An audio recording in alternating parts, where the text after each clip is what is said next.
Morning everyone, Conolly here and welcome to Drenagh Gardens again.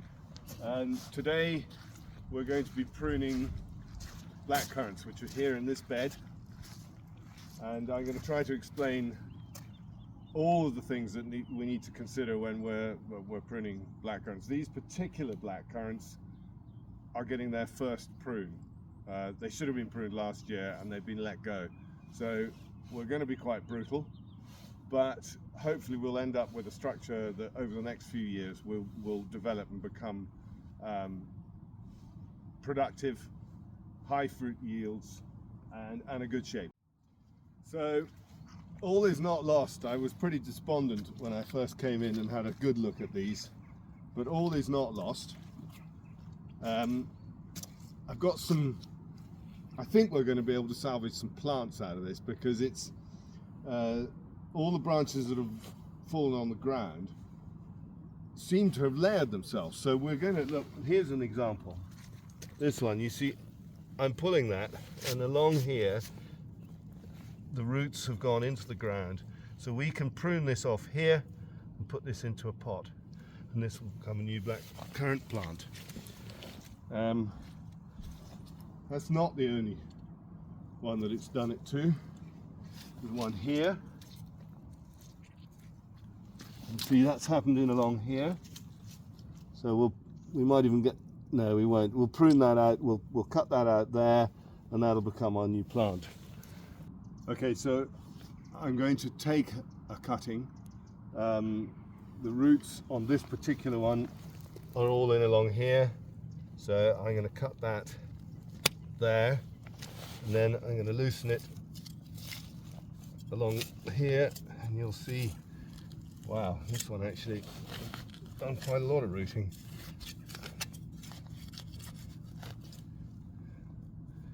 Cut it down that side.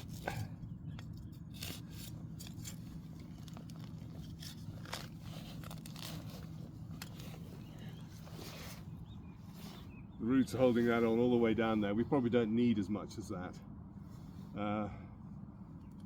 So it's probably wise to nip off these small buds here and these lower branches, because they're just going to be in the way. Now, I like, when I'm planting blackcurrants, I like to leave a stem of about 6 inches. So I'll pull all these little buds off here to keep it free of growth, and then I think that's about enough. We'll nip that off there, and that is our new plant. That'll go into the lazy bed. So I'm going to show you how to create a goblet out of this bush here. Again, it's totally overgrown, but you will see I'm armed with a pair of cheap old secateurs, because I'm probably going to be digging, and knee pads. Just makes it easier on the old knees. And I've chosen my Mankius loppers, because if you're digging into soil, you just destroy them. So these are just a pair of nasty old, well, they were great at the time, but now they're perfect for this job. So really it's just a matter of clearing everything out. I can see that off to the side here we've got a stem with 3 branches. Ideally I'd like 4 to 5, but 3 is fine, because there's another small one in here, and one of these buds here will create a nice branch for us next year. But this is going to become my stem and my goblet. So I'm going to take everything around it. All these horizontal branches here, if you allow them to leave, to carry on growing, there's a bush immediately behind me here, and you'll see what will happen. If you look right in there, all these branches are broken off because of the weight of fruit. So that's what happens when they're too horizontal. You need to keep them semi-upright. 45 degrees or narrower. But I'm just going to have a go at this now. So you'll see it doesn't take long. We'll just get in there.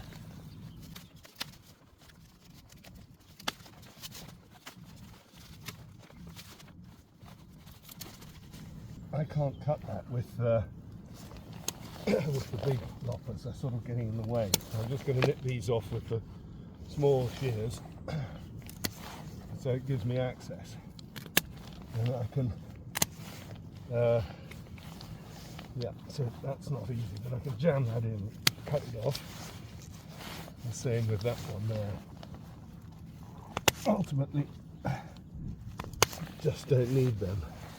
Right, I'm going to have another go with the bigger one. So you will see this is the stem that I'm going to try to use for my future growth. Something will be appearing as I prune away here. I could leave this one here to become part of the goblet, but I'm worried about the union here. You'll see this is slightly occluded in here, and it's very likely to split out. If there's a weight of fruit on that, I mean, if I push that anymore, and that's not even an awful lot of pressure, that will just snap off. So there's no point in having it there. We'll just have it off.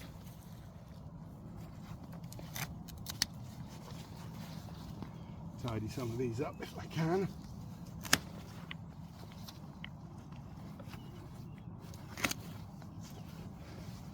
Right, so here we are, left with our semi-goblet shape.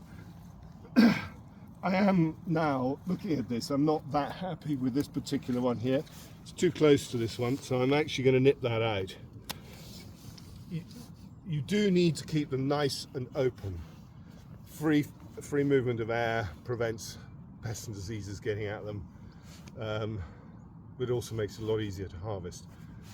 Now, it's always a bit of a difficulty trying to work out where you're going to prune off the higher growth. I'm quite happy to take this off here because there's a couple of side shoots here, so I'll just keep it at the same level all the way around, and I'll probably leave that one on there. No, I don't like that, so I'm going to come down a little bit more. I'll probably take that one down there. And here we have a semi-goblet shape. What a mess. Oh well. So here's another one.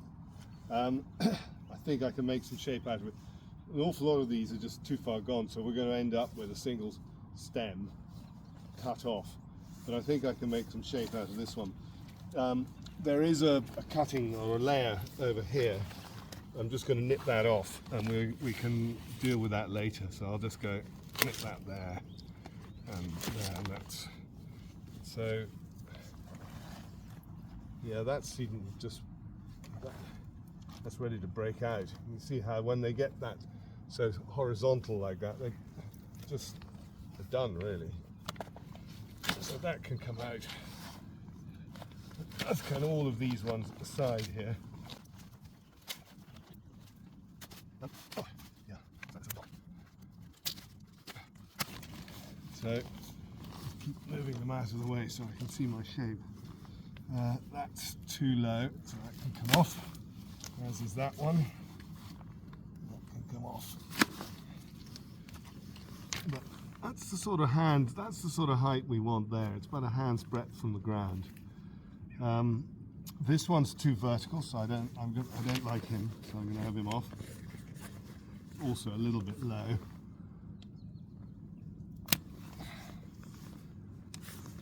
So just looking at this, on second thoughts, I think I'm going to raise it up, and that one will come off, mainly because I've got other ones which are duplicating it further up. So I'm going to nip that off and then create a shape up here, which means taking that central one out. I know it looks like a really good healthy stem, but actually it's not doing anything for our shape. So I'm having that out. Now you'll see what's left again, it's just 3. I'm going to nip off, so I'll probably leave that one. There's one on the other side here that'll grow out here, and there's one here which will grow out here, so I will nip that one off. Just do that with my fingers. Clean off any of the other buds below that. And then we'll take it at the same height as the other one, which is about here. So there, there, and there. And here we have our finished article with potential for a branch here and potential for a branch here next year. So we then have a nice goblet shape. I'm just going to tidy off these little bits here because I like it to look tidy.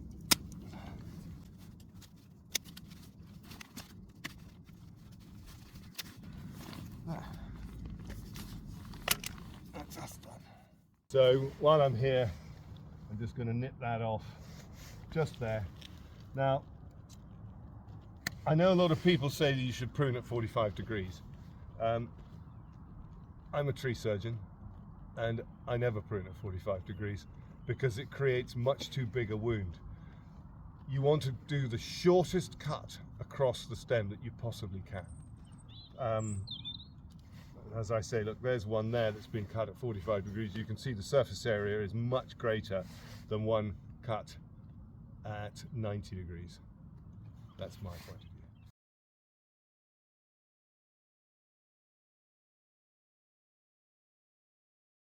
Right, it's the next day. We didn't get a chance to finish off, and we've just got to get that taken away, and then we're done. Let's get on with it.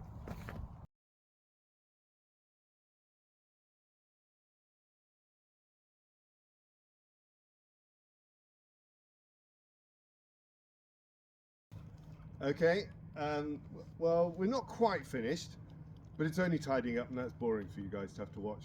So I just want to say thanks for watching. I hope it's been informational and instructional, and we will be doing another one shortly.